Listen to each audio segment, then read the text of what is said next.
Leitura de livros com Simone. Olá pessoal, tudo bem? Vamos começar mais um vídeo, continuando a leitura do livro.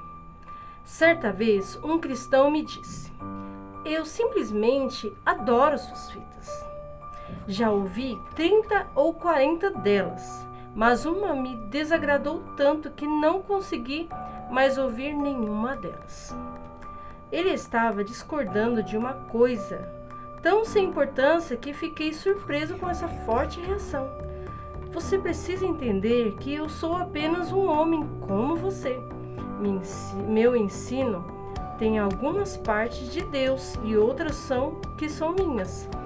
E você apenas deve aprender a pesar, a avaliar e a julgar com justo juízo. Mas não deixe que o acusador me lance fora por causa de uma coisa pequena, respondi. Efésios 4:32 nos diz: antes, sedes uns para com os outros benignos. A palavra benigno é a mesma coisa usada em Mateus 11:30. Quando Jesus disse: meu jugo é suave, deve ser suave estar sob o jugo um com o outro. Tenho ouvido algumas pessoas dizerem: esse ministro não tem nada para falar, então vou ouvi-lo já com uma noção pré-concebida e um juízo ao qual eu cheguei sem conhecer seu ministério. Tenho percebido que às vezes a própria pessoa de quem eu ouvi falar mal vai ministrar para mim de maneira muito bonita. Estou aprendendo lentamente, mas com segurança, a julgar pelo justo juízo. Vejamos o Evangelho de João, onde Jesus julgou com justo juízo. Estando ele em Jerusalém, durante a festa da Páscoa, muitos, vendo os sinais que ele fazia, creram no seu nome. Mas o próprio Jesus não se confiava a eles, porque os conhecia a todos, e não precisava de que alguém lhes desse testemunho a respeito do homem, porque ele mesmo sabia o que era a natureza humana. João 2:23-25. Toda vez que você disser: que tal este fulano? O que você acha dele? O que você sentiu a respeito dela? Pense nesse versículo. Jesus não agia assim. Ele não precisava de que alguém lhe desse testemunho a respeito do homem. Não precisava que ninguém lhe contasse como era tal pessoa. Você nunca ouviria Jesus fazer uma pergunta como: Pedro, você tem notado alguma coisa estranha em João ultimamente? Eu estava apenas me perguntando. Jesus não precisava que ninguém lhe desse testemunho sobre outra pessoa. Já sabia o que havia em todas as pessoas. Porque, quanto ao Senhor, seus olhos passam por toda a terra, para mostrar-se forte para com aqueles cujo coração é totalmente dele, segundo Crônicas 16:9. Sabemos que os olhos de Deus estão sempre sobre os justos, de acordo com Salmo 34:15. E mesmo assim, ainda tem de examinar a terra toda para achar aqueles cujo coração é perfeito para com ele. Deus julga as atitudes de coração, e nós devemos julgar com um justo juízo. Se um irmão ou uma irmã tropeçar em pecado, precisamos julgar com justo juízo. Quando o ministro errar, imediatamente você ouve todos os outros ministros falarem sobre ele. Tenha cuidado com o tipo de juízo que você faz, porque Deus vai julgá-lo na mesma medida. Quando ouvimos falar algo ruim de alguém, como somos rápidos para avaliar, imaginar e formular nossa opinião sobre ele, mesmo antes de levarmos isso a Deus em oração.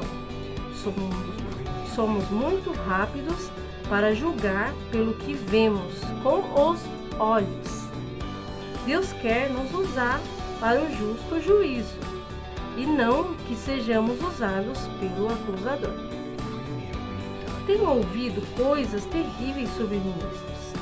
Poderia pensar que eles são verdadeiramente ruins e que deveriam se arrepender imediatamente. Então, depois de alguns anos de viagem, ouvi os boatos de que algumas pessoas estavam dizendo que eu tinha um Cadillac na garagem, que possuía 2 casas e que havia praticado coisas terríveis. Nunca tive carro, muito menos um Cadillac, e não possuía uma casa, muito menos 2. Eu disse: Deus, essas coisas que as pessoas estão dizendo são terríveis. Eles estão mentindo. O Senhor deixou passar durante algum tempo enquanto eu estava orando sobre isso. Então, de repente, lembrei-me de que alguém havia me contado algumas fofocas. Você ouviu falar de tal irmão assim e assim? Ele fez isto e faz aquilo e aquilo outro.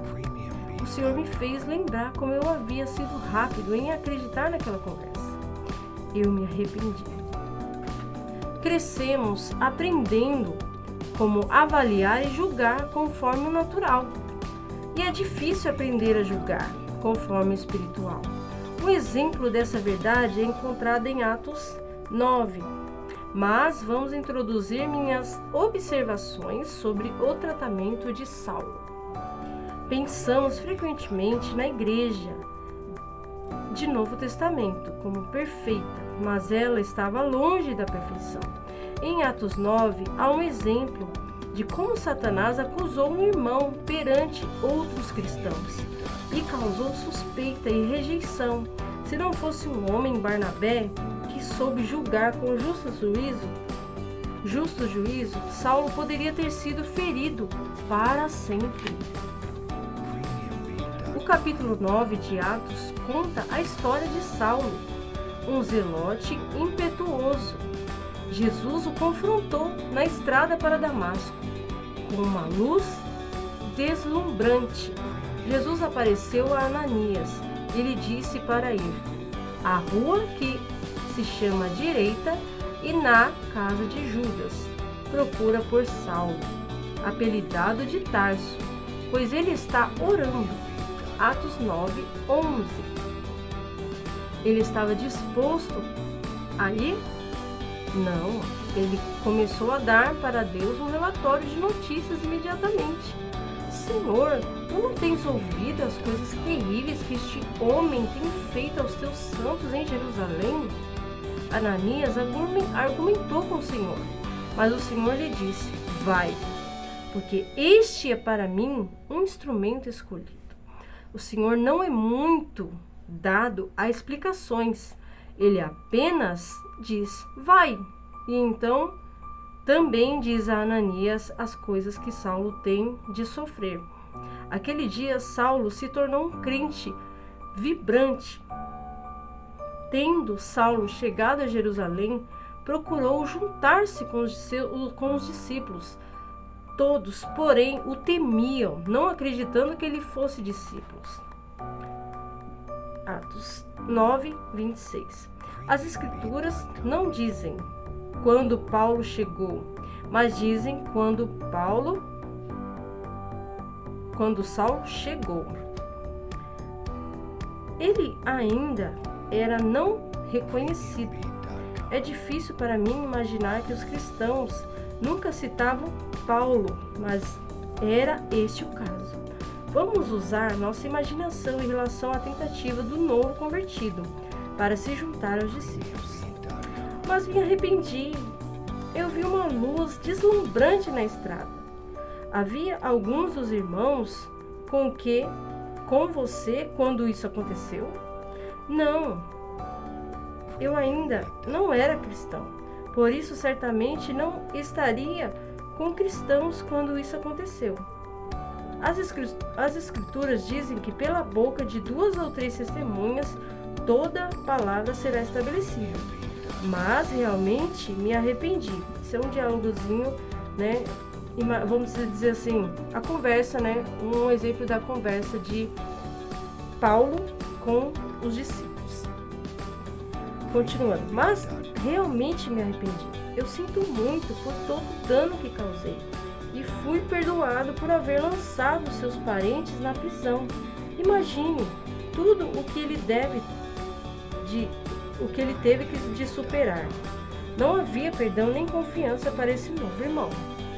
Também não uma pessoa assim, muito terrível que atingia as pessoas de forma, né, violenta. Então é muito difícil a gente acreditar que isso possa, né, acontecer.